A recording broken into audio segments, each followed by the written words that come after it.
All the music ever recorded, on demand, for less than the price of a movie ticket a month. That's the sell. Here's the number that wrecks it. A well-capitalized streaming pioneer, co-founded by the people behind Skype, pulled in more than $125 million in venture money, hit an implied $500 million valuation, and still filed for bankruptcy in November 2015. Its remaining pieces sold off for $75 million to a rival, a fraction of what investors had put in. Here is what this actually costs. Before a platform ever signs up a subscriber, it has to buy the right to play the music itself. And that right doesn't come cheap. Legal streaming requires license agreements with all three major record companies: Universal Music Group, Sony Music Entertainment, and Warner Music Group, plus Merlin, the group representing hundreds of independent labels. Those contracts routinely carry minimum guaranteed payments, due whether listeners show up or not.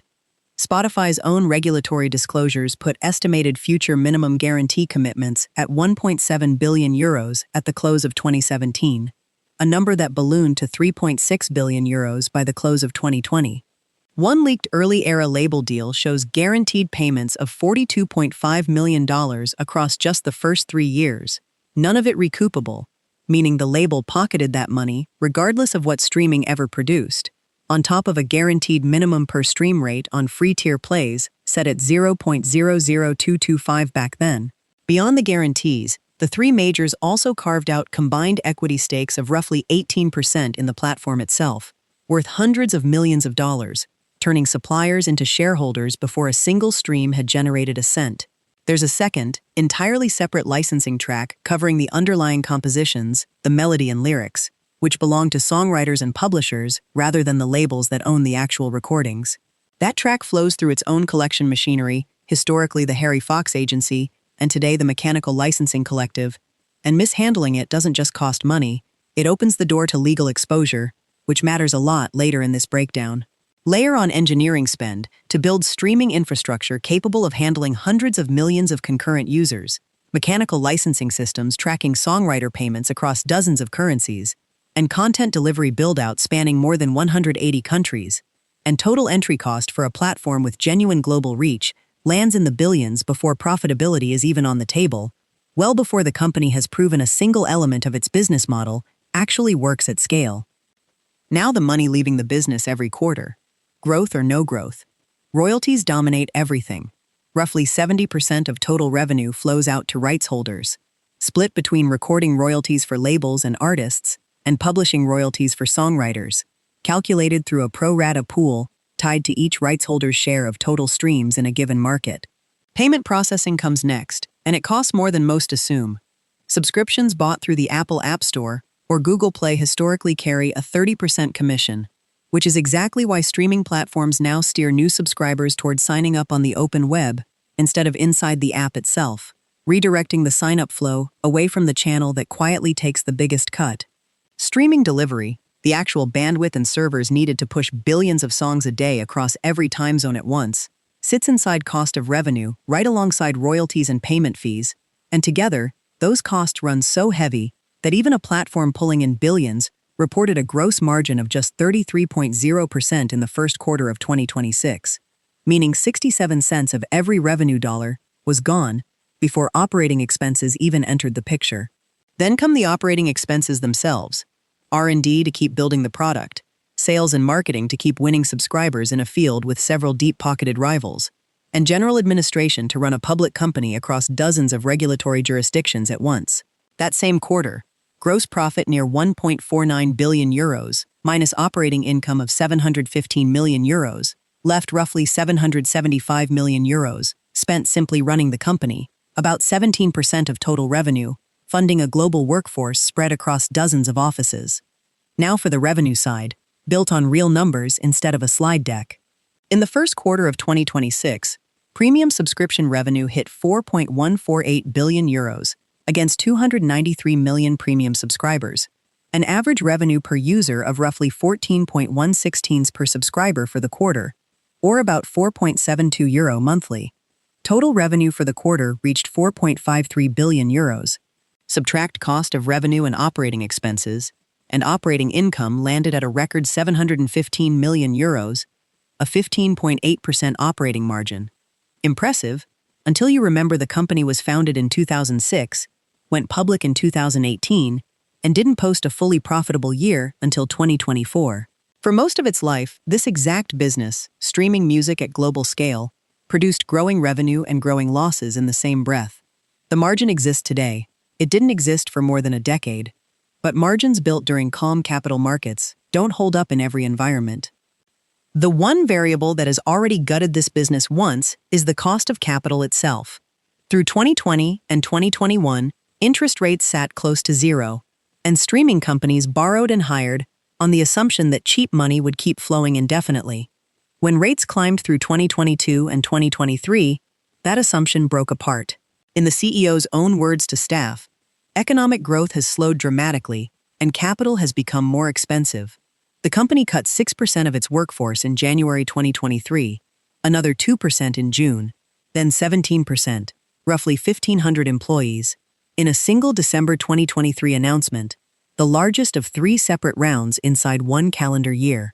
A platform doesn't need to lose half its users to end up in layoffs. It just needs the cost of the capital fueling its growth to rise, while the licensing bills stay exactly where they were. Which brings us to the company that lived a version of this exact collapse at the founding edge of the entire industry. Radio was no scrappy afterthought. It was founded in 2008 by Janice Frias and Nicholas Zenstrom, the same pair who built Skype, and it launched in August 2010 with a polished interface, social features rivals lacked, and access to more than 30 million tracks across upwards of 85 countries.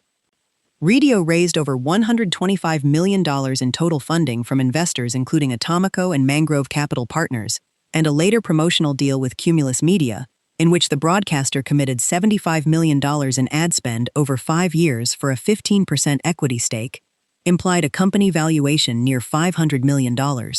On paper, this was a well-funded, well-reviewed, founder-credible business built by people who'd already built one of tech's biggest success stories. It still wasn't enough. Licensing negotiations with the major labels took years to close in each new territory, delaying catalog access and slowing subscriber growth right when growth needed to be fastest.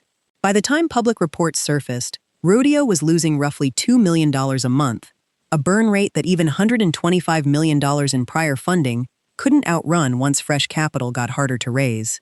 On November 16, 2015, Rodeo filed for Chapter 11 bankruptcy. Pandora bought the company's technology and intellectual property, not its operating business, for $75 million in cash, roughly 15% of everything Radio had ever raised. The Radio-branded service began shutting down within days and was fully discontinued by December 22, 2015. This wasn't a product failure. Reviewers consistently rated Radio's interface and social features above larger competitors. This was the same structural problem every streaming platform faces: fixed, ever-escalating content costs that come due whether or not subscriber growth arrives fast enough to cover them.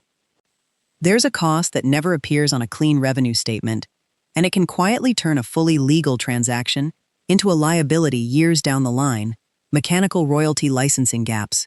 In December 2017, independent publisher Wixon Music Publishing filed a $1.6 billion lawsuit alleging tens of thousands of songs, including catalog from Tom Petty and Stevie Nicks, had been streamed without a properly secured mechanical license.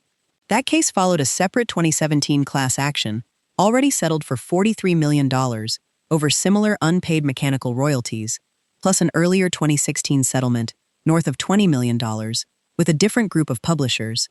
On the books, every one of those streams looked like a finished, monetized transaction the instant it played.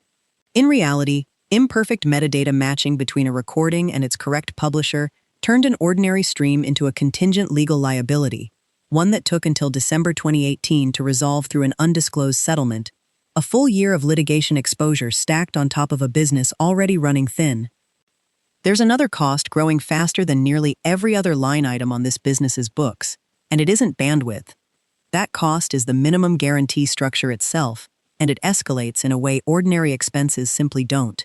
Spotify's own disclosed future minimum guarantee commitments more than doubled across 3 years, climbing from €1.7 billion at the end of 2017 to €3.6 billion at the end of 2020, even while the underlying royalty rate paid to rights holders held roughly flat around 70% of revenue. Stacked on top of those guarantees are most favored nations clauses standard across major label contracts, meaning if one label negotiates a better rate at its next renewal, every other label holding an MFN clause is entitled to be matched automatically, ratcheting the entire cost structure upward off the back of one negotiation.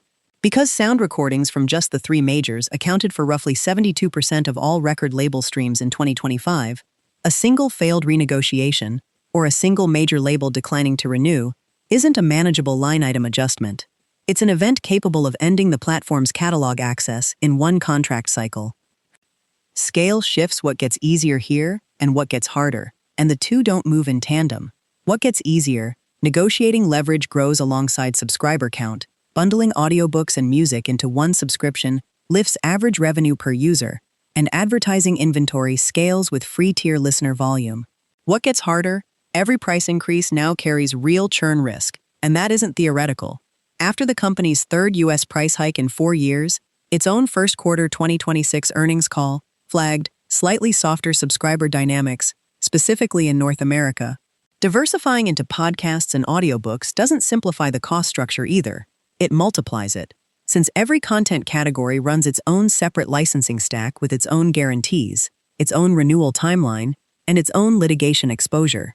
At a certain size, this stops being a music app and turns into a licensing and litigation management operation that happens to ship a media player. Two honest scenarios now, based on the business exactly as it stands today. Optimistic. Subscriber growth holds near the current 9% year-over-year pace. The recent U.S. price hike sticks with only modest churn. Gross margin keeps expanding toward the mid-30% range, and operating margin holds near the current record 15.8%.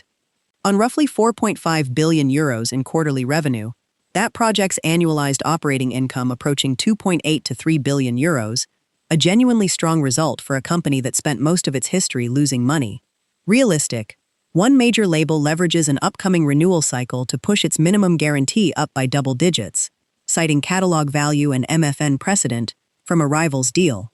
One publisher files a mechanical royalty claim in the range of the earlier Wixon action, forcing a multi-year escrow reserve regardless of eventual settlement size, and the latest price hike produces churn meaningfully above what was modeled, trimming net subscriber additions for 2 straight quarters.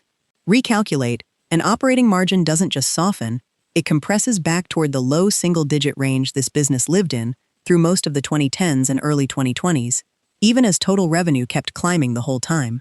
The gap between those two outcomes is one label renewal, one publisher lawsuit, and one price hike miscalculation. None of these are exotic disasters. All three have already happened to this exact industry, more than once, within the last decade alone. Streaming subscription businesses fail for a specific, repeatable reason, and it's almost never the product. Rodeo's own reviews stayed strong right up to its bankruptcy filing, and critics routinely ranked its interface above larger, better-funded rivals. The real cause of failure is structural. Fixed, escalating content costs that come due on a schedule set entirely by rights holders, regardless of whether subscriber revenue arrives fast enough to cover them, especially in the years before a platform reaches the scale where negotiating leverage finally tips in its favor. The platforms that survive share 5 specific habits, none of them about app design. They negotiate license terms with growth-linked structures instead of flat, front-loaded guarantees, letting costs scale with revenue rather than outrun it. They diversify revenue across subscriptions, advertising, and bundled content categories like audiobooks, so no single licensing dispute or rate renegotiation can end the business outright. They hold enough cash runway to enter a renewal negotiation from a position of strength, not one where a missed deadline forces a rushed, worse deal. They build owned, direct subscription channels to cut dependence on the 30% App Store commission charged on every single transaction processed through a phone's operating system. And they treat every content license as a long-term capital structure decision, modeled years in advance against multiple renewal scenarios, rather than a routine vendor contract renewed on autopilot. All the music ever recorded, on demand, for less than the price of a movie ticket, still looks from the app icon like the simplest deal in tech. But behind that icon sits billions of euros in minimum guarantee commitments to 3 record companies, a royalty structure that hands away roughly 70 cents of every revenue dollar before the business even starts operating, and a licensing renewal clock that never stops running. Radio raised $125 million, built a product critics genuinely loved, and still lost the race against exactly these numbers. The real business of streaming music was never really about the app. It's about who controls the catalog and what they charge to keep it. If you want the next breakdown before it hits your feed, subscribe.